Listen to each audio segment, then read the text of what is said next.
icebreaker session also with others in the room. They're all fascinated with this one. So, So I started recording it, just FYI. okay. Shall I then, Nimish? Yeah, please go ahead. All right.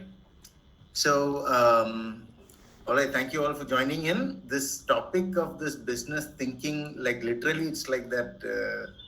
The thing that I've been, it's been an obsession of mine that we have to figure out this thing. There's more to design than just the stuff that we sort of trained in, and we've been trying to work it out for the past couple of 20 odd years.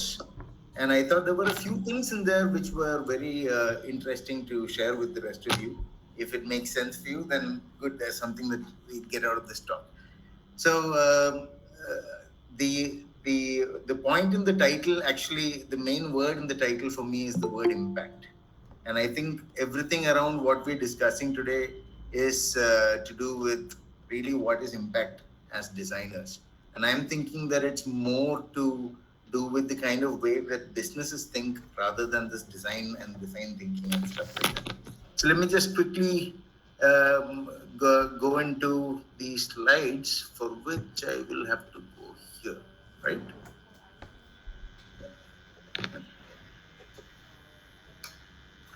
So the first thing, of course, is we are all here. I think IDC 50 years has given us that um, there's so much that we owe to IDC in terms of how much we have learned. It's shaped our mindsets. I think the point has come, I think, for us to just sort of reflect that I'm always in reflection mode in terms of, where is IDC going next? That's also something that's very important for me. And I think everybody in the room will agree to that as well. So this story of mine actually just starts post IDC, full of confidence, bring on the world. We'll just take it on. What problems are there to solve? Because IDC gave us that foundation.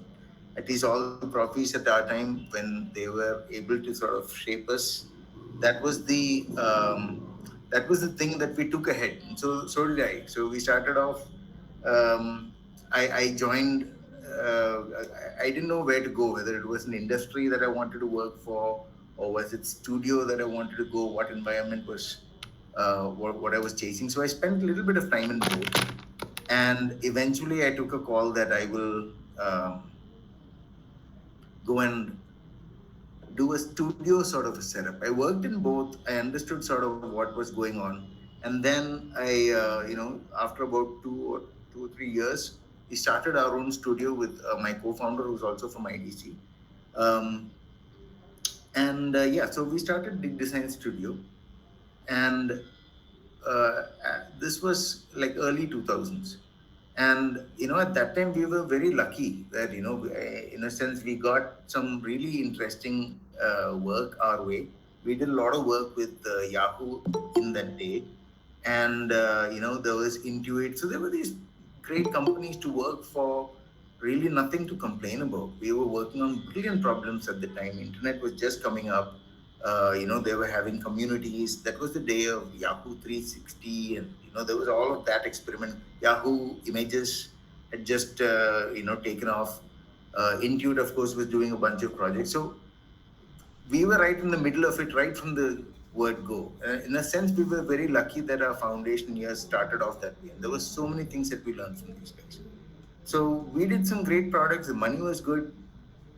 That went on for a while, but there were some issues, right? Um, uh, we did notice that there was always this what I call solution and presentation mode that we are in, right? We are always called to the room where there's something that we have to solve. We go break our heads in solving some problem, and then we come back and we're presenting it to some folks, and these guys are taking a call on whether this is the way to go or not. That equation was slightly, it was not something that we knew about at that time, to be very honest. We were still trying to understand how this worked. What we did know was what we could do. We could go talk to users, figure out the problem, come up with a solution, and then that way we can give a shape to it. It'll look kick-ass. Okay, that was so far so good, but then business may not even take it forward. So what was going on? Something was afoot. Let me just put it that way. So a couple of points. One was of course hiring. At that point, also we found hiring to be a little hard with respect to even our own IDCNs and um, uh, even NID or any of these folks from the design thing. There was this whole issue regarding what is the value of a designer in terms of money value. So this whole question of value also started something that we were trying to figure out, because what we were seeing a lot was people who came in did not have really as much to offer back on the table. And for people who were running these firms, it was a bit of a curious situation about how that worked out in their business model. It was a little bit of a hard situation. And the other part was, I'll tell a story about the business angle, because that is very core to what today's topic is. We were doing this. One example that I have was from this company called Intuit. They do a lot of these financial products in the US, right? And they were also into India, and we actually had we were working with those core teams who were developing their new products for the next few years. So we had done quite a few number of products for those guys. Um, so one of those experiments, we had literally gone around India, spoken to Hajar users, done, like, I'm not telling you which product it is, but there was there was a lot of work that went into it, a lot of the research that went into it for quite a few months, with a team of about 10 people who were also helping to build some prototypes in the side, and it was like proper effort. Eventually, we came back with the results of all of this, and the product was kind of built, uh, semi-built. And then there was this guy, the owner of he had come down here, one guy called Scott Cook, very sharp guy. He came, took a look at the problem. He was like, this. We were all presenting this, and then he said something which was really something that hit me, which is, yeah, it's like, see, this is a great problem. You guys have figured out where the issue is regarding the problem for the user. It was a financial, personal finance product. And he said, look, this is something which the user does not know he has a problem with. And therefore, I don't think we're going to go ahead with this product at this point of time. So it was killed at that point. But I thought that sentence was little, again, one of the things that we learned during that time, which is, as designers, half the time we are thinking about what are this guy's hidden problems, and how can we figure out how to bring that out from our studies or our interactions with them, and then come up with some great solutions for this. And here was a guy who built a huge business. He knows what he's talking about, and this is what he says, that the user has this problem, but he doesn't know about it. So we are not going to spend that effort into chasing this particular product. But I thought that was a very interesting thing, that part of many examples of things that we went through, which sort of gave us a hint that outside of our way of thinking, something else is really at play. And we were stuck in this sort of okay, go find a solution, no, come and present. And then so that was well, that was the thing. There's other learnings as well, so especially for us working on the outside, which is that design is fundamentally a core function of any company that we wanted to work for. If you take any product company, anybody who's really killing it out there, design is a core function of those people. And for you as an external person doing something like this is, it's not something that they will look at as a very long term thing. So it gives you a lot of things to think about as far as your own positioning is concerned with respect to other companies. Why do they come to you? That was also the time that these guys, Flipkart had just started. We were like a couple of houses down from these guys actually when they started.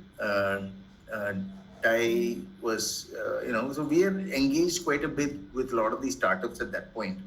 Um, we didn't engage with Flipkart at that point.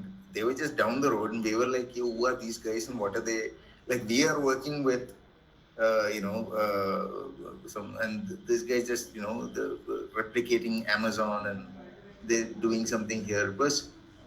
It was something that we were just getting to know a bunch of these startups. We knew that startups needed design, but we didn't know how to give it to startups because we were used to this sort of bigger company in the way of working. And anyway, that time there was something about what these guys were doing which was very interesting for us. Because once we started mentoring folks in Thai and in all the other startups that were popping up around Bangalore, some of them we were actively mentoring and advising. And we were like, hey, here is a very interesting scenario where people are doing hardcore creative stuff. They're building products, and taking it, they're taking decisions and owning the whole sort of destiny of that product. So we thought, hey, that is something that we needed to learn more. So around that time we were like, chalo, let us also invest quite some time and amount into building our own products, so that way you can at least have a little bit more control also in terms of where this thing goes. So that was when 2008 happened. All that recession story happened at that time also. So it was quite a mind shift at that point of time. But still, we stuck to our thing. We were like, let us build. This is the time for us to actually start investing in our own products and trying to work out that idea of how can you build your own product and what does that involve. So we, at that point, because of also we were running the services business for other people. So we had a model which was kind of split in half, where we had products going on as well as services going on. And so at that point, we continued to do a lot of work, and then it started getting a little bit more strategic also, in the sense of really what kind of businesses, what do they need. So the services angle also started getting more consultative in that sense. We started doing a lot of work with PwC and Flipkart. Now Flipkart is already a huge company by the next few years, and we did a lot of work with those guys in the initial days. And For the products also, we explored a lot of models for how we can build our own products. So, for example, do you put money in some other company and invest in it, or there's this interesting model that we used to have where we give out like some percentage to somebody who will come and run it, but we own a huge majority of the stake of that company. So that's the entrepreneur in residence model, the EIR model. And otherwise it was just stakes in kind of a sweat equity stake deal. So we had just tried out a whole bunch of these types of engagements, and what obviously happened because of that is that we completely burnt out ourselves.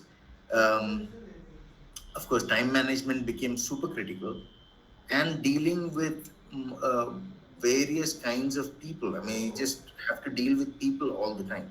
That was just something which we had to get used to, in terms of really what kind of personality types are we dealing with. And that's some kind of huge learnings for us at that point of time. This wouldn't have happened if we were just doing design work and playing to our strengths, is what my point is over here. So that was some of the things that we were kind of working on. And what became very, very clear for us is, you need to get out of the mindset of being the solver of this problem. That is something which for us was quite the, you may almost call it like quite the opposite of what a designer would think of, right? In the sense that you're going to focus on completely building a system. If you're going to scale up in that way, the only way you're going to do that is if you build a system and focus on the system, not on the problem that you're solving. So that was a huge, huge learning for us at that point. How do you build that system in the sense that you bring your best to the table, let others do the work? Can you do that handoff? It's not something that we were used to, and that took a lot of learning from our side. How does one delegate, and how does one measure somebody else's work?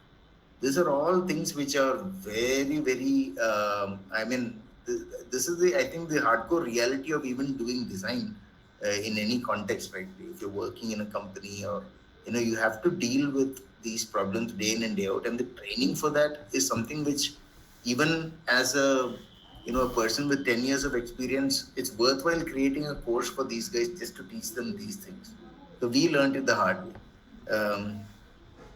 So it was very clear that it takes a whole army for any business to succeed. You can't say that design found the answer. You have to find operations guys, service guys. Everybody needs to work tandem and beautifully. The marketing should work. All of the processes need to function. Only then is any business going to work really well. So we were sort of feeling like we got put in our place properly because we were starting our own businesses, I mean, our own products. And we realized that it takes all these things to really succeed. So the design, thinking about my problem and my user is really like just one part of it. And really for us, we were very clear to look at how we should not be that person. You're not that person sitting and obsessing about the user alone. There are all the other things to even think about. So focus on the system. That was a big thing for us to really take away during that period of time. And while we were doing that, we came up with what we do nowadays, which is called the design springboard model. So just quickly going off into that. Um, So the springboard model was something that we realized that even our services needed to now have a scalable sort of a flavor to it, in the sense of something that you can package and go and sell it, and people need to understand what there is, and buy that. And you need to build your systems around something there. So this is the model that we created for doing design work, and this is called the design springboard, in which we mainly do three things for a startup.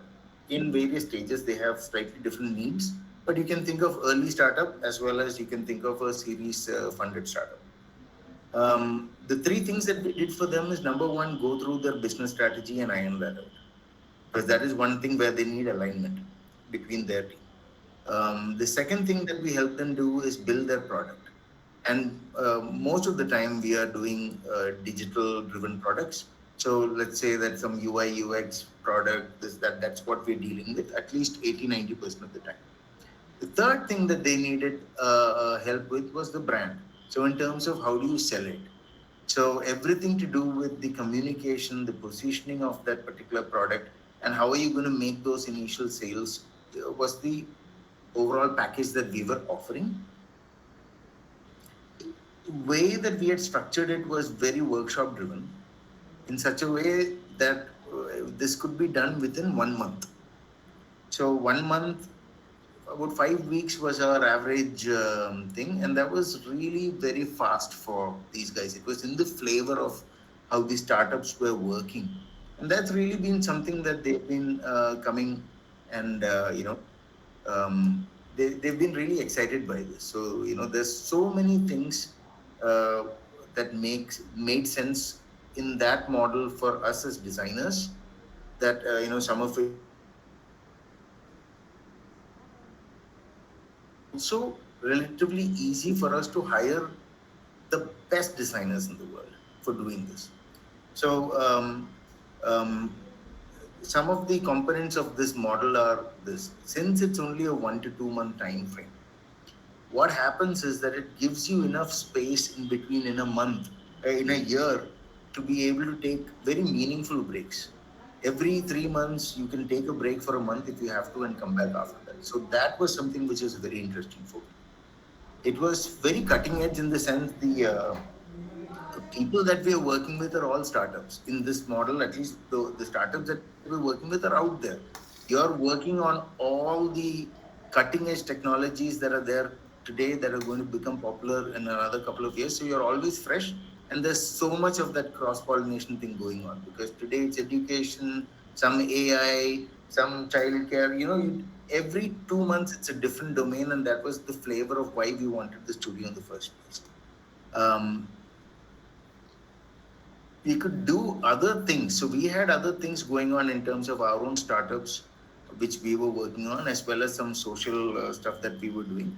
You could spend your time on that, as a break, and you could also take a break for doing anything else of your own. So that was one of the big things for us was travel, and to be able to travel to other cities and do this was also a big win for us in this model. So we were able to do this in multiple cities across the world, and because of which we have these team members who are also sitting across the world. So this started for us quite a few years ago, and we have been able to get that in some sort of a working system. Today, of course, it's very common after COVID, but at that time, at least, it was something that we had to work through. So imagine this, that the designer really called in for a couple of springboards in let's say Singapore, and then the third month over there is when you take off and travel around the place and come back for your next set. That was the model that we had, and our idea of where we're doing this is literally based on time zones. What is 5 hours flight away, and that's how we are sort of spreading this across. To make this sort of system work, everything is very tech driven. So there's a lot of stuff from before, like the measurement metrics and all of that stuff, which is really happening on applications.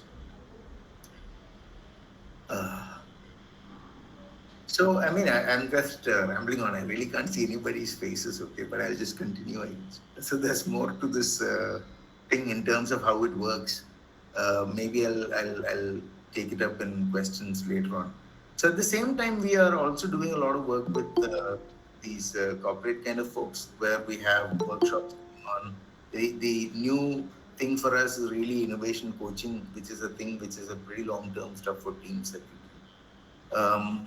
And so yeah, so it continues with this, and the best part is that all these guys really want to do this springboard in their company. So all these big enterprise guys who feel like they can't have a grip on what this innovation business is, when they see these springboard workshops happen and the way that they get rolled out, they get a lot of energy and enthusiasm in terms of really being able to do it in house. So they call us in for doing springboards now in these companies.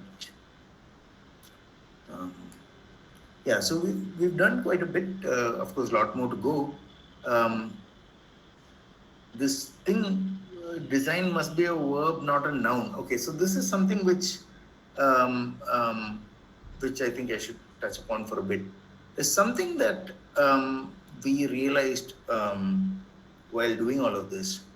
Um, when we look at what we've studied, right, a lot of it comes in terms of some sort of way or approach of thinking. Like we're designing, and that means that it's a certain mindset. Um, Versus I'm designing a solution for, let's say, an application or a product. So the thing about having I am designing a product makes it sort of like your job is to create something. I'm a designer of some UI UX, or I do design for some systems or whatever it is. That noun feeling is really what we sort of got out of.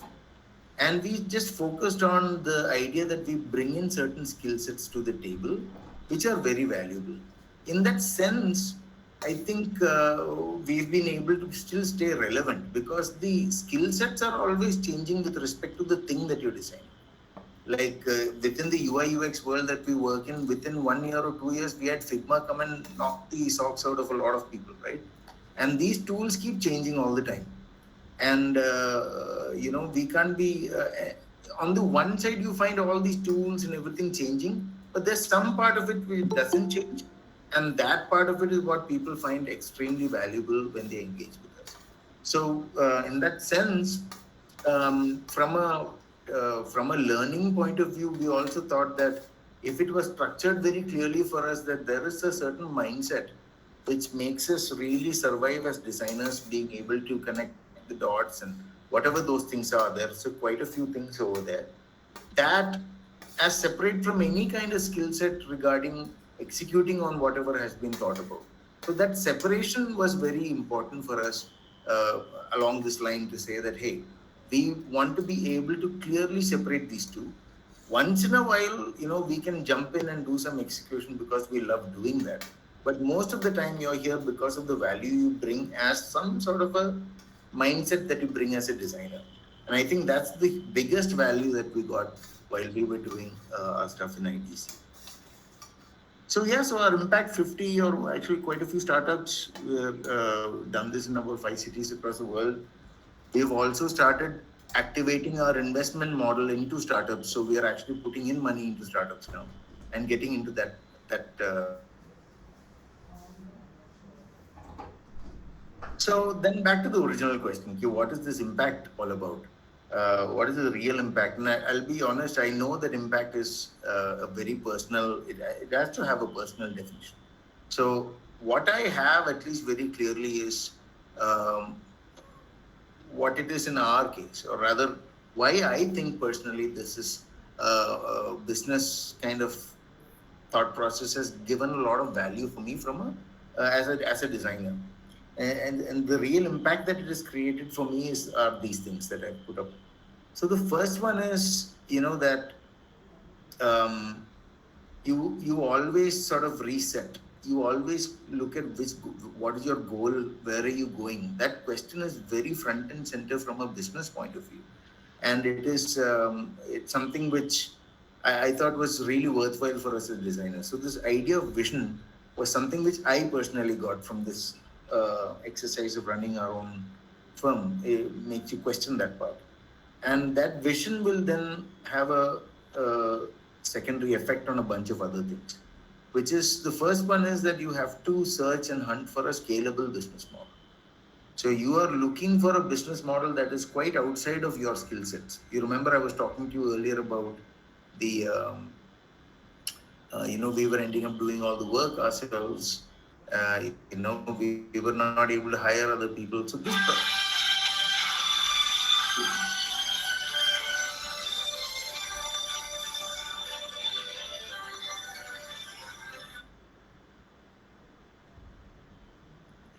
sorry. The next thing was to build systems, and the system thinking for yourself in terms of how do you make a system and how do you make a system more efficient. That's like hardcore business thinking in terms of what you are up to, and this works in every area of our life. I mean, if you have to go to the gym, that's really a system. So working on that, working on how you do your time management and all of that really becomes a very challenging and interesting way to spend your mind space. The third point, which is not doing the work except what I want to, was very liberating for me and only possible um, when I started doing this kind of scalable system model. And I could really hand off, delegate, and see how others are measuring up to the kind of work that we wanted. Um, Obsessed with managing time. So this time management is something which is at the core of all of this, or rather your mind management or your energy management, however you call it. That stuff is something that even I've been really bothered about in terms of really, if you wanted to do a business well, you really need to know how much time you're spending in different things in your life and what value it has for what you want to achieve in terms of your vision. So that was something which I think again a lot of learning that I think designers need to also have. Um, Invest in continuous learning and evolution. So, like I said, skill sets are changing, and businesses know that what was working suddenly needn't work. So there's always that focus on, are you investing in learning stuff as things move along. Even as designers, I would like to know if we are actually spending that time in learning stuff. What's right now happening, and what impact will it have for us? So that's something which again I've just directly learned from having done this for so many years. And the last one is, of course, don't work for the money. I mean, that is something which this loan and money. This is that classic trap that we all fall into when we get into a job mode. That is really not something that's going to help that mind management or even being able to create a proper vision for yourself. It's quite possible for us to make it the other way around. And I mean, that's something again which comes from business thinking. So for the rest of us over here, I think these are the main points from an impact perspective, which is from a vision point of view. Ask why at least 3 times. Okay, why are you doing this? Okay, get an answer. It's like how we do user research, right? At least 3 whys. why are you doing this? Okay, why? Okay, but why? And then you get to the real reason of where you want to go, create a vision for yourself. I think that is something which is worthwhile at any point of time to what I call baggage realignment, because we are all products of our our own biases and our own conditioning, if you may. And it's worthwhile to re-question that even as designers, whether we are doing the right thing and this is what we want to do.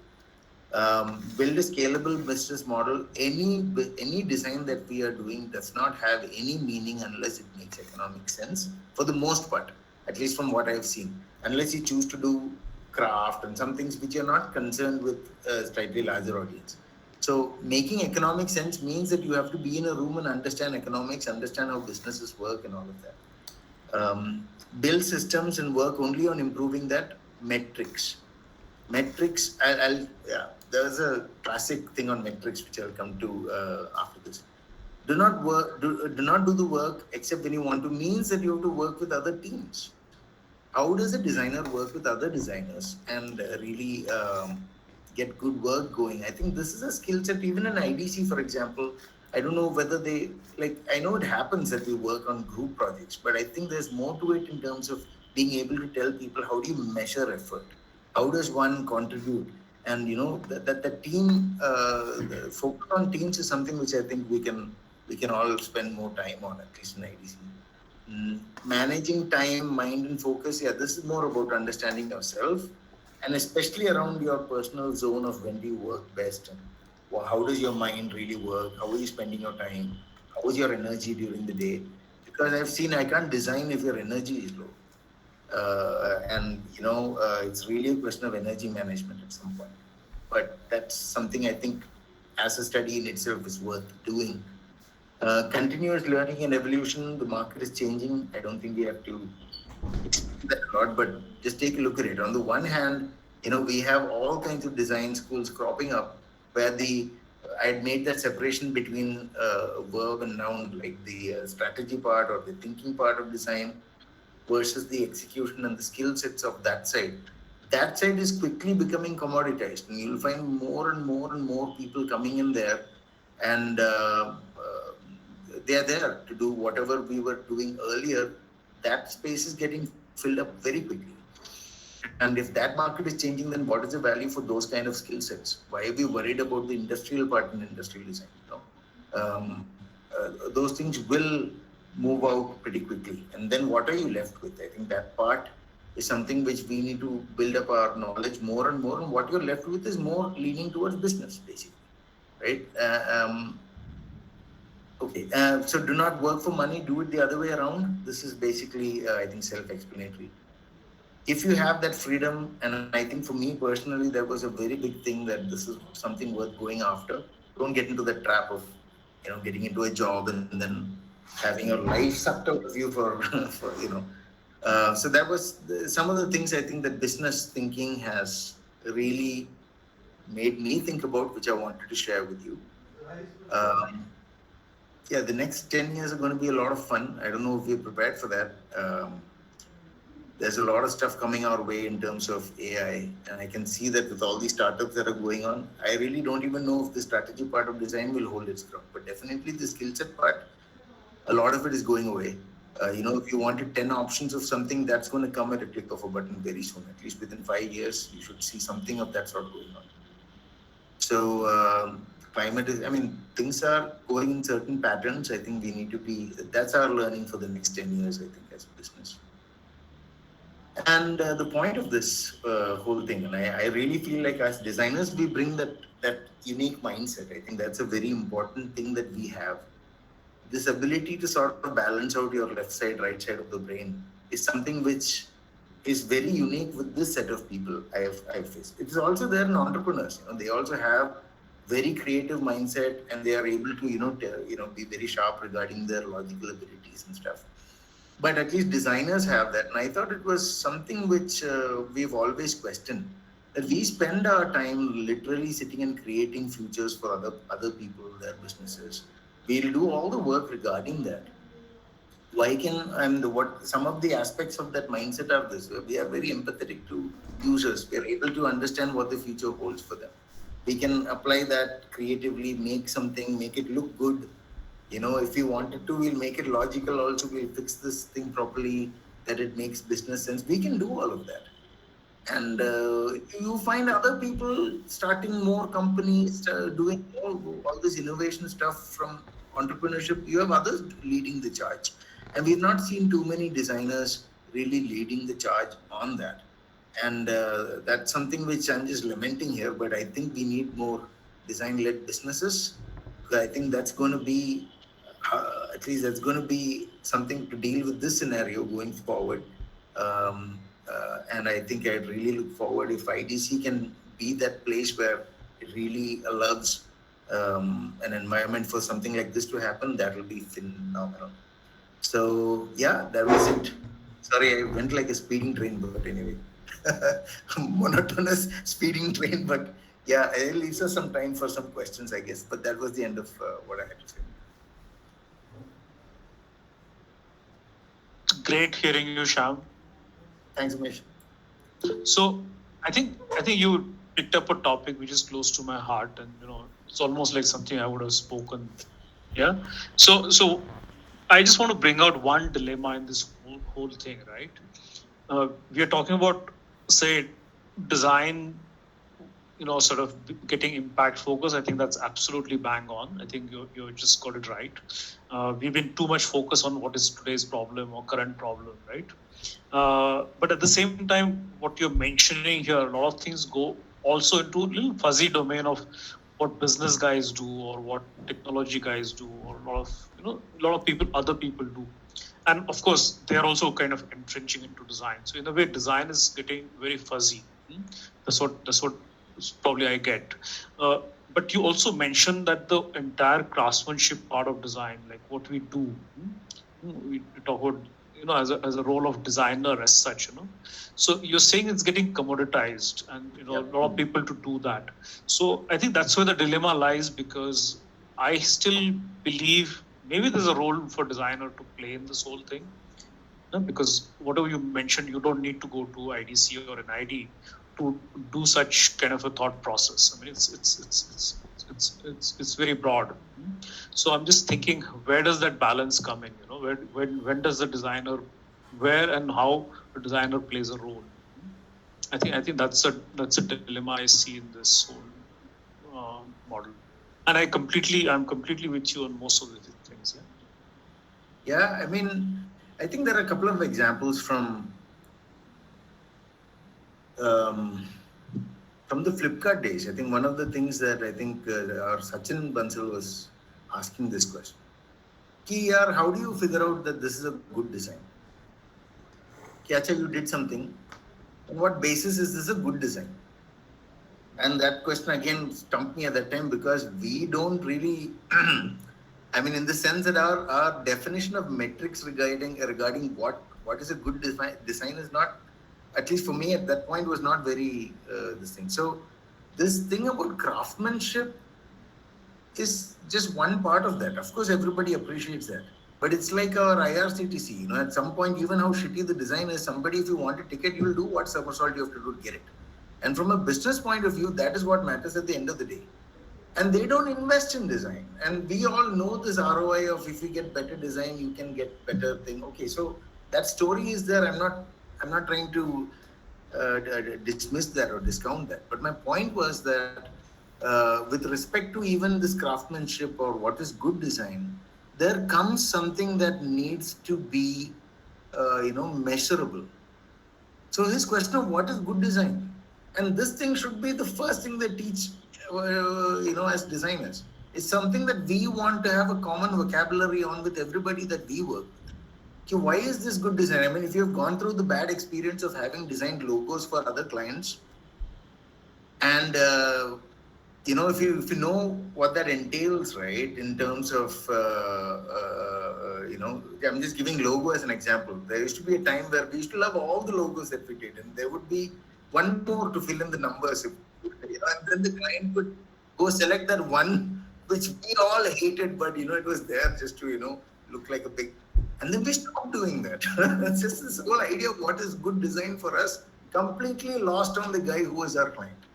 And so it was funny. I mean, it was it's a thing that I mean, from a overall net perspective, I think that the craft of design is not going anywhere. Our aesthetic sense and our ability to make sense of that is still our own, and we have to sort of. But my point is slightly beyond that. You will have to play the role of business front and center, and knowing your craft, be able to have that conversation with people who are doing it. I think that's the role at least we are settling into. My point. Cool. You can ask the question. Yeah, Kiran, go ahead. Hey Shyam, yeah. Hey, thanks for running this completely, in sync with many things you do, because that's what I do. Okay, so basically, kind of mostly, one question is, where do you see beauty here? When I say I'm going to put a point of view here, like what is, when do you really feel that something has been fantastic or something fantastic has happened? It's absolutely beautiful what happened. Which is it positioning? Is it success? Is it impact? Or is it form? Or is it the usage? Or is it satisfaction? Where do you see beauty? Well, that's a very philosophical question, but in the context of this, at least when I see the different, like there are so many balls in the air for a company. I mean, if you take a startup at least, companies like, where they've created systems and they've scaled it to that level. But when all of these work together beautifully, then it's really something that you can be in awe of, because that is really really an achievement from what we see now. Earlier it used to be, I mean, just to make the distinction, earlier it used to be coming up with a very elegant solution to a problem that we have identified. That was earlier. Today that is not the only thing. That has to be there. But there are so many other pieces, all of them working together is something, poetry in motion. If you, I mean, in spite of all the chaos in a startup, if this stuff happens, when you see any of these rocket ships doing their thing, this is something fun to watch. Great, thanks. Yeah. Hey Shyam, I have a question. Ganesh. And yeah, so it is very important that we look at systems and not just products or solutions. So completely agree on that, whatever you said. And I think it's our need of the hour that designers go beyond their safe zone of forms and colors and all that. So I'm completely with you on that. So very interesting. What I was also looking for after you started, I was somewhere continuously I was expecting you will elaborate that point with some example. Sorry, which point again? Yeah, like how do you jump the product or solution mindset and how to get into a systems mindset? So do you have any example where you have done it? Well, yes, quite a bit actually. Yeah, you should have probably included it in the presentation. I mean, it is entirely up to you, but it sort of started developing my appetite for the example, and then I didn't find it. So my request is if you can elaborate on one or two examples like that, it will be really valuable for all the attendees. Okay, so I mean, just connect it to the previous thing, right? In terms of, actually, this ties up also with an exercise that we were doing right at the beginning. So, how do you create a system for hiring? Let me just put it that way, right? So, systems thinking is about putting a system in place, right? So, one of the systems that we put in for hiring was it's a very different thing. So the classic JD and all that is broken down into, so we've done away with many of those kinds of things. So for doing the springboard, for example, we have realized that we need 47 skill sets. Mm-hmm. So we need 47 skill sets in order to run a design springboard for 1 month. It covers everything from user research, from doing branding, logo, from doing a positioning in the market, to doing all these things. We have identified this, and also with respect to what level of seniority we need. So this is clear. So when a springboard is happening, that means we need X number of people doing this in that room. So that's clear. Now we need to hire for these people, for these roles. So the system that is in place is for us to understand how many people are coming in and how do we start plugging them into these roles. So the way that we do it today, for example, is we'll collect the portfolios and we are understanding against our skill set list what we know is required. Where does this person's marking happen in terms of our understanding of our assessment of their portfolio? On the call, we have given them this exercise that we just did in the beginning, this triangle circle business. That is one thing that we do. And the second thing is we ask them to do an assessment of the same skill sets that we are looking at.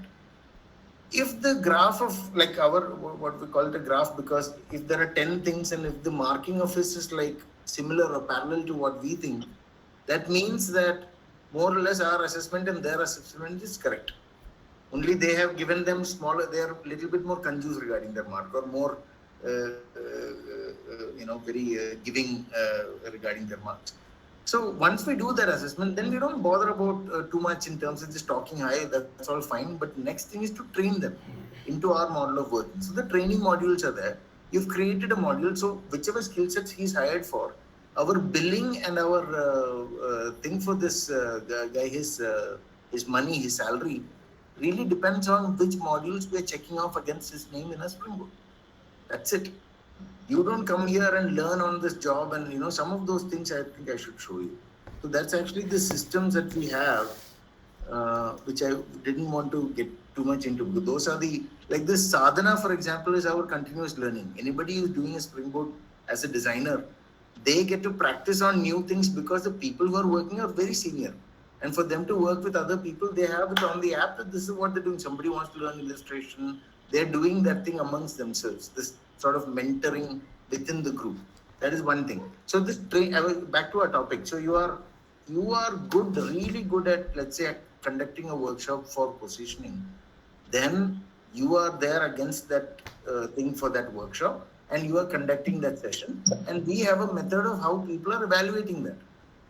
So that is again going into the app. All this is tied up together. So at the end of that thing, you are having this person's score in terms of how well he's performing.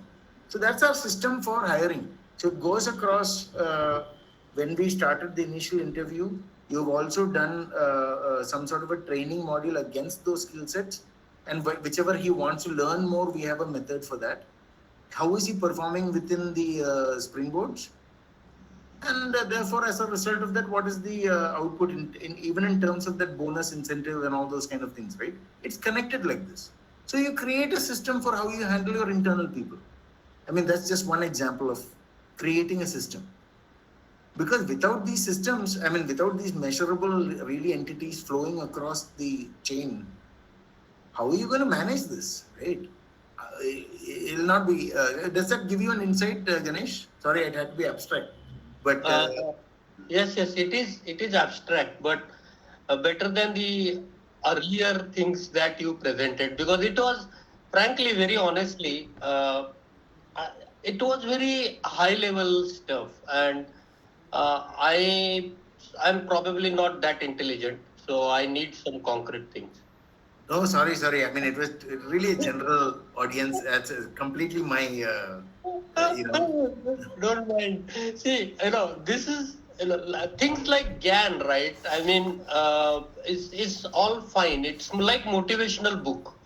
But what I need is real substance or evidence of where this has happened from product to system, how that jump happened, how the transition happened. So I would like to see those examples, and then the real learning would have come. And that's the reason I asked for it. Anything else in terms of the storyline, in terms of any other point? I heard system. I could go into other systems, but there are other things like our own startups and our own things that we're doing. If there's any other thing that caught your ears, let me know, and I'm happy. See, I see like Uber Uber is not creating product. They created a system, right? Otherwise, to go from point A to point B, the product thinking tells you that you need a good car. It should have a good mileage. It should be comfortable. It should be compact, navigate through whatever. All the product specs are there. And probably you can create a good product. But Uber didn't ever bother about it. And they created a system wherein the provider of the service and the users come together. So to me, that is like a systems thinking than the products thinking. And there is no doubt about the importance you emphasized, and I am 100% with you that in the given time we have to not only talk about the product service system, we have to talk about also the ecosystem for a given business and how Yeah. that business stands in the whole gamut of landscape of the things over there. Hey, Ganesh, so actually, it's good you brought that up like that, because that way I would just like to emphasize this, that I wasn't talking about a system design just the way that we normally think of, let's say, for example, a service design problem, where it looks at various aspects of a certain business.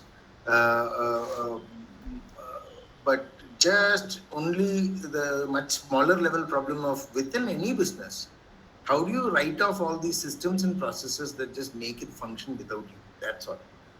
I mean, Okay. that was all the level at which I was, I was focusing on. Okay. Thanks, Shyam.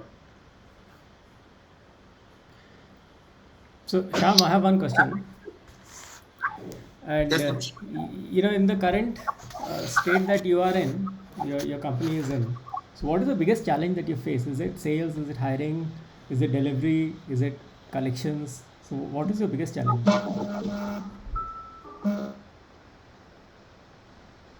I mean, at this point, it's only about, I mean, it's a challenge, and the challenge is scaling during COVID, actually. I mean, in that sense, like the workshops that we used to do earlier were face to face Hmm.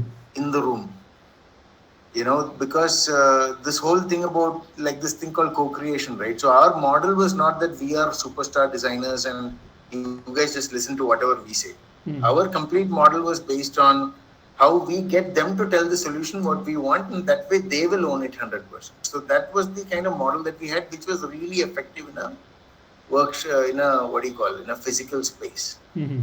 Now with this thing, yeah, it's challenging, but that's the because attention spans are very different, and all those challenges are the thing. So we also have to adjust according to that. That is the thing mainly. I think Hmm. that's challenge. But otherwise, all the other points that you mentioned, like collections for startups, no, that's not the issue. Hmm. In Hiring, terms of sales. Hiring, I said, and sales, I said. hiring is, see, our hiring typically is on two clear bands. One is very senior folks. They love this model because they can do all these other things, and they get enough money to to be able to pull it off. So they are looking after that meaning and excitement. For them, it works. For the junior guys, they can never dream of working with these people, first of all. Working across teams with these people. So every springboard, you work with different people, and you're working with different kinds of companies. So the junior folks are also pretty happy. So hiring has not been an issue for us there. Because we are able to do the system correctly. See, if we didn't have, for example, a common understanding of how we are measuring this design or your work, then it would have been haywire. Sure. Right? So that is the only training that we actually have to do, even when we hire senior folks or interns. That this is the way we think about it. Now you guys have to, none of your I like the color blue will work here, none of that stuff. It has to be all aligned to this system. Sure. And I think maybe I'll just add to there's a question that Kiran had asked earlier. What is beautiful? I think maybe in your context, it is the impact that it makes. So whatever you possibly define as, this is the impact that I'm going to get out of this. If it gets that, then maybe that is beautiful. Would you agree with that? Definitely. I mean, beautiful is something which I have very, very vague responses to be honest. What is beautiful to you is beautiful to somebody else. Like, this is like that classic design thing as well. I don't believe in a common understanding of beauty. That's just what is beautiful for me and what. So whatever works for you, man, and it works for you. But That's maybe it. it's just, We what asked do you what is define beautiful as. for you itself, not for others, for you. What do you find beautiful was what we are getting at. So for me, it was this. All of it Exactly. working So, and I mean, it's okay to take subjective things. I mean, that's what you love. So that's what I love, right? So when my team generally does all this design thinking together, I can see a lot of organizational changes which happen. So that's beautiful. So which is very okay to express in this kind of a forum when correct. everybody's from the same school. Yeah. That way, yeah, I mean, the impact that you're talking about, Nimesh, I think it's been very powerful. I mean, if you see some of these guys, the way they own it, I mean, this whole thing about creativity, if you take a look at this entrepreneurship community, that's something which has an energy of another level altogether. Their speed, their way of taking decisions, it's all very interesting to see different teams. You have all flavors, and suddenly you're dealing with this plethora of types of personalities, and that thing. Just taking a look at how that works, how they build teams, and then. So for us, for example, a lot of the time goes in also building design teams for startups. So when we get into a longer term engagement with them, we are actually involved also with these kind of things. Like what is because they have seen the springboard, they've got this, it's like this thing that happens in their camera, right? They're seeing a lot of action happening there. It's like IDC in IIT, right? That's where the disco ball is, right? So they want to replicate that, and replicating a design team is not something I like so whatever. So that's something that we bring on board, and that's something which it's very interesting to see that, and I love that community. Brilliant stuff. So one last question from my side. You said you guys do many different things. So what percentage of your team is designers and what percentage is non-designers, and what's the split up like? So the many different things with respect to the springboard, there are very few technical things to be done. There's some things on that website creation where we have some folks doing that, but everything outside of that, because website just comes under communication, so we get that done. But other than that, we have other development teams that we partner with. Okay, so that is that. But the other teams that doesn't really come under the springboard, but works that we're doing on the side, other things. So we have an air conditioning company. Okay, and we have a company which is that's the two startups that are on. So one is the air conditioning company, and one is the company that is looking at farmers. So we work with about 100,000 farmers now. They are all getting digitized, and that whole market network thing is going on, and that is being done by Sneha, who's our co-founder. So we are also an IDC couple, by the way. So so she's looking at that. So that, I mean, in terms of teams for each of these are separate teams. That's all. It's not something that we even consider as this team. This team is mostly just designers of all varieties. Yeah, mainly people from the ad background. Quite a few people in the advertising background, because this brand and communication and presentation thing really comes from that side. In terms of that, so those folks come and take that space. A lot of our typical our kind of design folks do the product space, and some of the seniors just manage to do the strategy bit. People who are well versed in managing talking strategy, and these are all people with at least 15 to 20 years experience also. Sure, got it. Yep.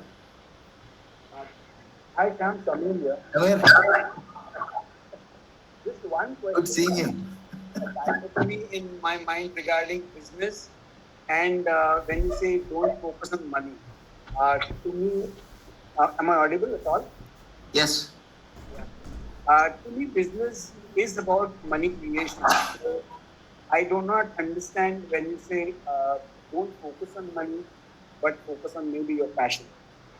But as a core function of business, I think money creation lies at the core of it. Otherwise, it fails to serve its purpose. So, 100%. Sorry, I think I might have written that wrong. I was just just typing it out. So you're spot on, man. I mean, you're right. I agree. I mean, so just to clarify what I was saying, to be very, very clear, the only reason to actually run any business is actually to make that money. I mean, rather put it this way: make profit. profit doesn't necessarily mean money, but you're chasing profits, right? So that's the deal with any business. And you're right. So the thing about the making money part, what I meant to say was that, at some point the mode of thinking should be getting out of this.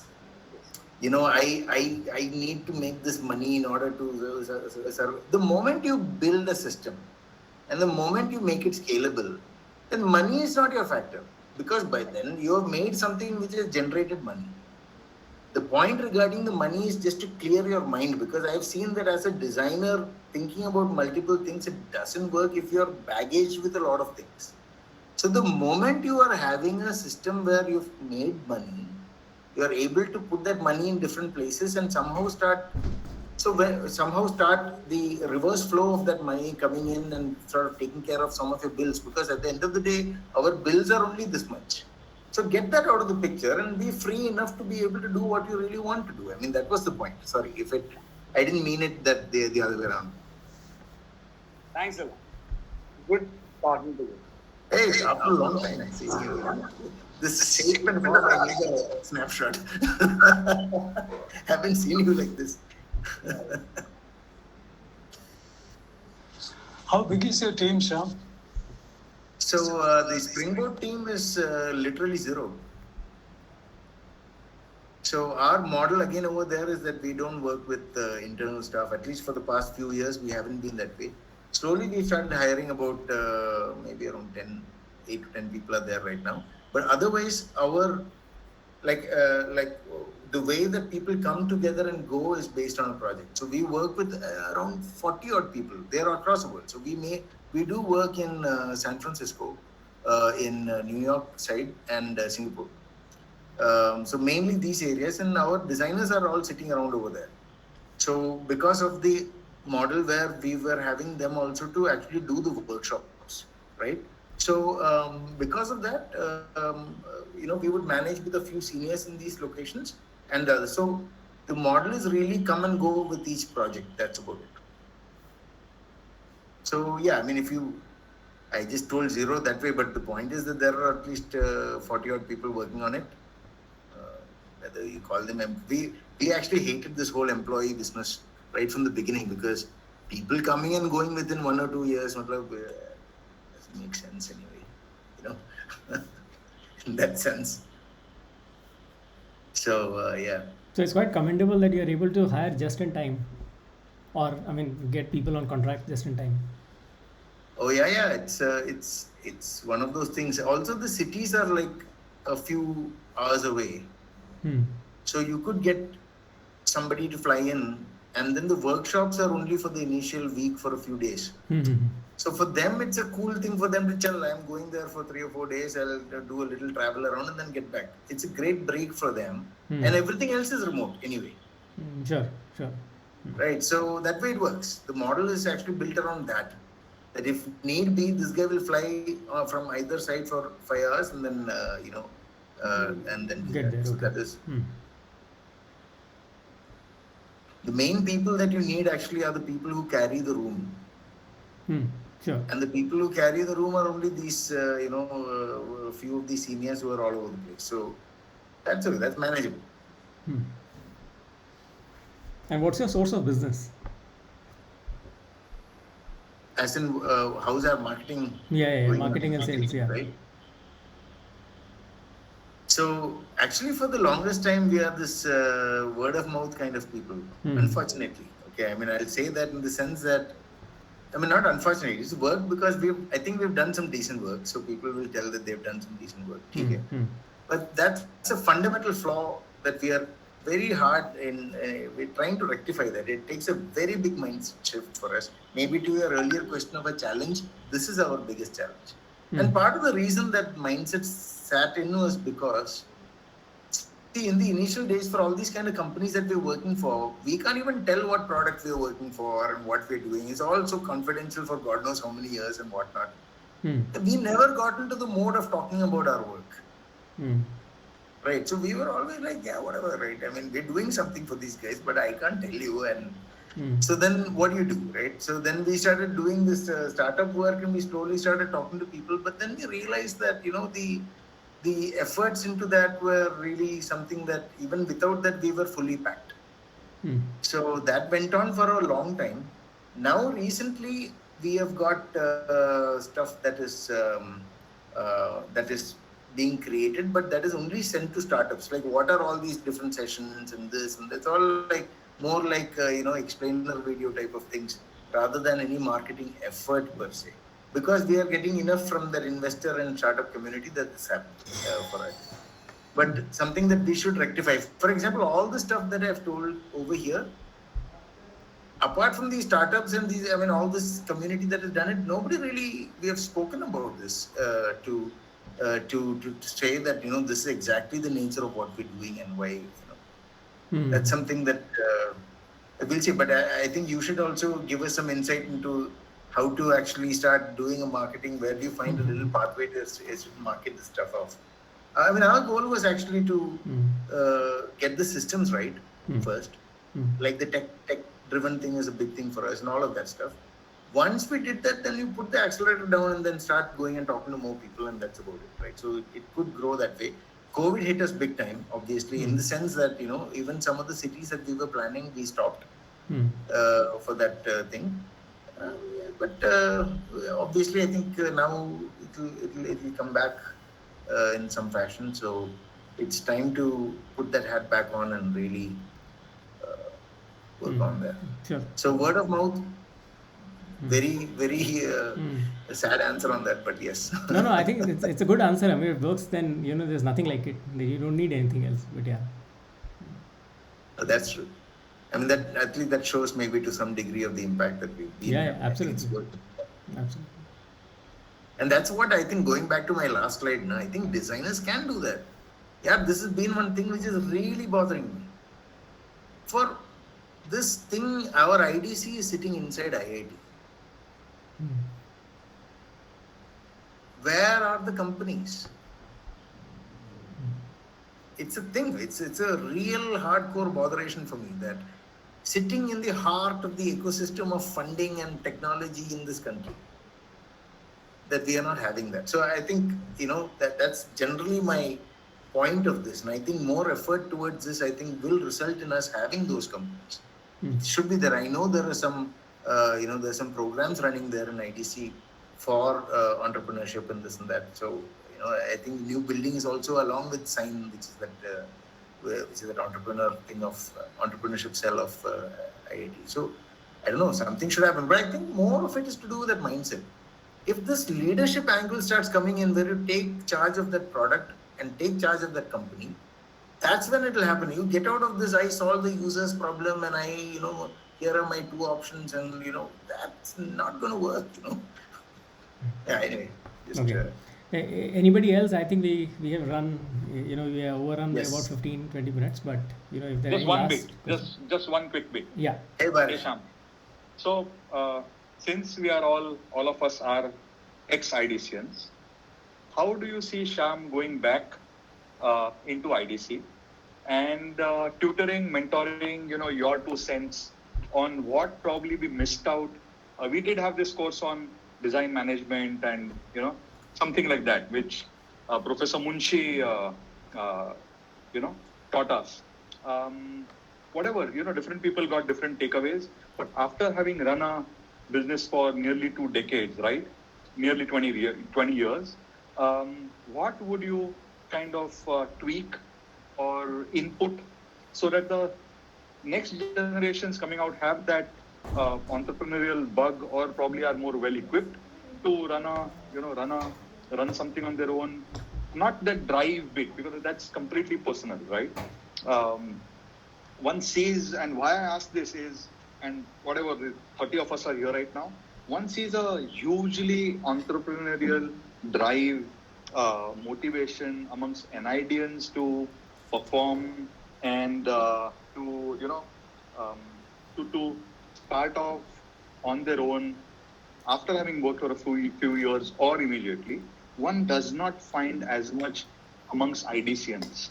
So would you kind of want to go back and share something, have a workshop with the professors, because all that is academia, teaching, tutoring the next bit of students, and some of them, yes, may have had worked on their own or at places. Would you want to do something like that to push, inspire, instigate, influence? I mean, I mean, just take a look. You have actually also been teaching, or I've heard people saying their influence when you go and talk about them.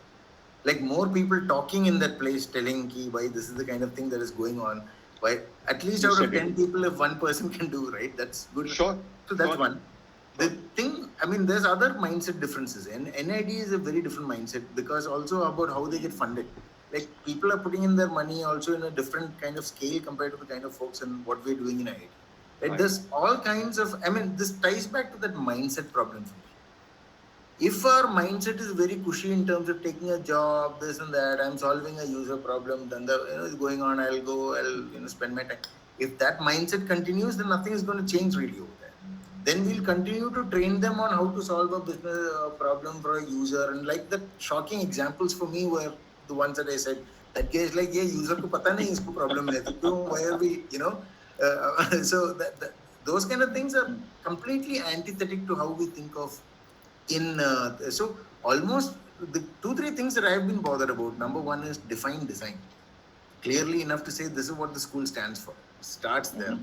The second thing is think of design from that verb perspective, or what is the skill set that is really valuable for this kind of melting of certain skill sets that these designers have.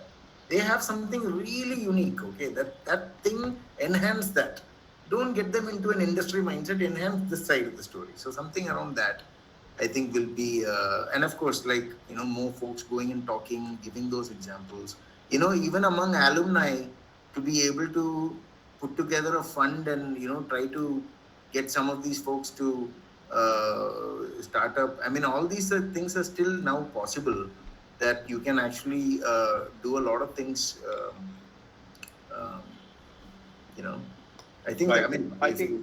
I think we'll also have to make a substantial shift from a socialist stance to a capitalist stance.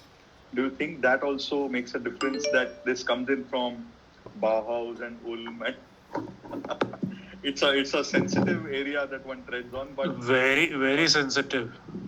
But it's nobody wants to talk about it, but it's there.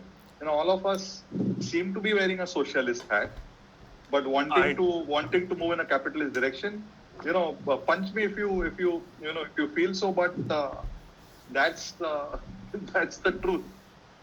Barish, I don't know if Shyam is propagating capitalism here, or we are practicing socialism. Neither of the two conditions are true.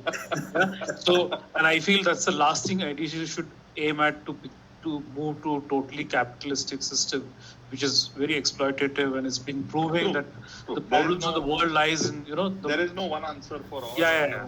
And I don't think we practice socialism at all. So I think let's be very clear. Yeah. Yeah. This is what next 10 years looks like for me. Okay. Very clearly. यार इसके बीच में हम क्या करने का? Even for us as working professionals, this thing about AI is staring me in the face. I'm telling you, next 10 years, what are we preparing these, let's say these kids who are in design school today? Tomorrow, what do you want? You want a car which looks like this? Wouldn't that be at the click of a button? Literally, 10 years is just pushing it way ahead. Okay? I'm not very clear what, how IDC is really gearing, but as a business, I am thinking about this. Can I jump in here, Shyam? Yeah. So to me, if IDC really wants to make impact, and if IDC looks at this kind of a slide and sees where the future is heading, and then seeing what challenges it will create, because a lot of these things are seen as solution for problems, but actually they create more problems. So if IDC has to make an impact and move forward in next 10 years, so I think we need to think on a very different level, because this is AI, ML or data is going to help a certain section of the society, whereas the climate and stress is going to not affect maybe exactly the same society. It is going to affect everybody on the street, and And worse still, AI and ML and data is going to leave a whole lot of people out of mainstream. What COVID has proven, people who had come out of poverty line, they've gone back to poverty line. And I think those are the challenges that probably society is facing. In case we want to look at what is real impact. So to me, even if as collectively, if we can find on a smaller scale or a smaller level solutions or way forward, or change how we run projects or how we drive things. And I think that's where I like your model of taking ownership and driving things in a way wherein we could put some sense into how things get developed around here. I'm sure. I think, I mean, you are really in the middle of that space, as I understand this now, right? So, where is it going to go? Yeah. And I mean, at least to reflect on what is being taught today. I mean, to connect Yeah. up with what Barish was pointing at, right? And to me, at least AI, data, all these things are going to hit us pretty quickly. Yeah. And so I see that from an IDC perspective. I really don't. And even this the stress thing, right? The way the generations that we are seeing coming up of late, and how they are dealing with all their work related, or how they reflect upon life, is actually very different from how every 10 years, I guess, there's a generational shift in that, right? If IDC is, we have to gear with it because we have to run our business in that sense. Also because it's going to change the way our clients are. It's all shifting in that sense. And I would rather, even in IDC, if there was a full-time permanent not faculty, but a full-time permanent coach, facilitator, psychotherapist, you name it, there needs to be enough of them for these people to pour their heart out and really unscrew their heads. That is the first thing I think in IDC they need to set up, and make sure that people come with baggages. If you're going to continue with those baggages, you will have more of the old stuff going on. It doesn't help you for going ahead. So I just meant it from that point of view, at least what IDC was doing. The other part of what you said, I mean, you're spot on that, about how we can create things and how we can change the way that we do things. Yes, I think needs to be done. True. Guys, any other things, or shall we call it a wrap? Is there? Yeah, great talk, Shyam. I think it's really nice to hear perspective like this. Shyam, I'm around this. I'm basically a mathematician by qualification, but I'm a designer by heart. Like in the sense that I'm into NID. I'm a visiting faculty at NID. I go to NIFT as a visiting faculty. Basically, that I'm a crazy guy when it comes to applications. That I take mathematics into the how does it get connected with the other knowledge areas and all that, architecture and all this. So that way I go as a visiting faculty for the architecture colleges too in Bangalore. And I hold my semester-wise workshops of even at NID for apparel design and all those things. Fascinating. Mathematics. Yeah. That's that way. Like there was something in the group. It was more of a combinatorial thing that I take through. Because I'm too good in terms of theory that crisscrossing happens, I'm a crazy guy, but I do use the paper as my medium to express out. So it could be a kind of a prototyping with paper that happens, like I don't teach maths to be memorized. I rather I bring it in a visualization form that, Wow. memorize, visualize. So best is to do that, like prototyping, I'm too good with that. So my skills fit in there, and I work with various brands for their VM and packaging needs and all that. The high-ended jewelry brands and all those things. Where gold is no more gold, it needs to be packaged. So that kind of a fierce packaging war is also going on, kind of trinket boxes. I do animated trinket boxes for them and all that. When you open the box, the jewelry comes up. You shut it down, it just sets flat. So I'm more of that maths onto the paper. There, a lot of things that can be done up. Yeah, I can imagine. Yeah. Are you? Sorry, just to clarify, are you an ID? I mean, you are an IDCN, right? I'm not. I'm a postgraduate in mathematics, and I did my research on geometry construction with paper boarding. That's what I was wondering. Okay, pretty cool. Yeah, the thing crazy is that they called me for a few of the workshops, and I did try it out, but they felt to be of my skills to be very unique. So I found a way there and to be that, it's more of doing things with hands, I keep telling students, hands can reach that place where the machines can't. So no matter what the technology is going to emerge in the next 100 years, your ideation is going to be central. Your idea is going to be the center. So that way, I felt I inspired them because I'm hands-on guy basically. I'm not that comfortable with the digital technology and all that, but I take things through with the hands. Like you have been blessed with two hands and 10 fingers, so make the most of it. So like it's like having a 10 employees with you. So no matter what, it all depends on how you. It's a tactile thinking is what I try to bring in, so that using one material you try to visualize yourself. So I that think maths this is into fashion also. I'm taking maths into fashion. That how can apply those kind of things and all that to create the beautiful forms and all that. Arun, you will find a lot of folks over here, I think, from the architecture space as well. True. So And as much as actually, if you walk So into Nimish, our maybe, college, you sorry, will find Nimish, them. maybe we should have Arun's lecture here. Yes. Yeah, definitely. I will share. I'm just back now. I think otherwise I have a home studio at Kanakpur Road by name Chitte. You can follow me on the Instagram, Studio Chitte, STUDIOCHITT. Chitte means butterfly in Kannada. I'm a Kannadiga. So I just made it like that, and I've been crazy putting them across and all those things. Mainly, I try to bring. I did develop a lot of paper toys very recently. And Jan, I had a workshop at IDC Bombay, where on the toy designing itself, because I bring in a lot of based on the maths and science principles. I develop a lot of toys, which a child can do right from scratch, from measurement, marking, making, and everything. It's not that I did DIY kits. It's not that DIY kits are completely different. Like it's only for fun sake we do that using some other material. But here I just devised a method where you use the resistance, oscillation, or it could be vibration also for that matter. How does it really can be put to use? So Arun, I think we'll just, I think I'll call you. I have your ID, Studio Yeah, Chitte. yeah. I'll look you up, and I'll be in touch with you. Maybe we'll call you for a talk. Absolutely. That should be great. It's all about learning and sharing. I'm more a collaborative guy that, like Sure. industrial design and all that. It really fascinates me. The architecture, it really fascinates me that way. So it's all about that, right? How you create the next. Thanks, Arun. Thanks. Okay, thanks guys, and thanks Shyam. I think it was very good. I think we should just continue the discussion on WhatsApp, Discord, whatever. But I think it's just a starting point, and we just continue from here. Thanks, Ramesh, for organizing all this. Thanks guys. Thanks, Nimesh. and Thank you. Thanks, Nimish. Thank you all. Shyam. Bye. Well done. Bye. Thanks, Shyam. Thanks, Anish.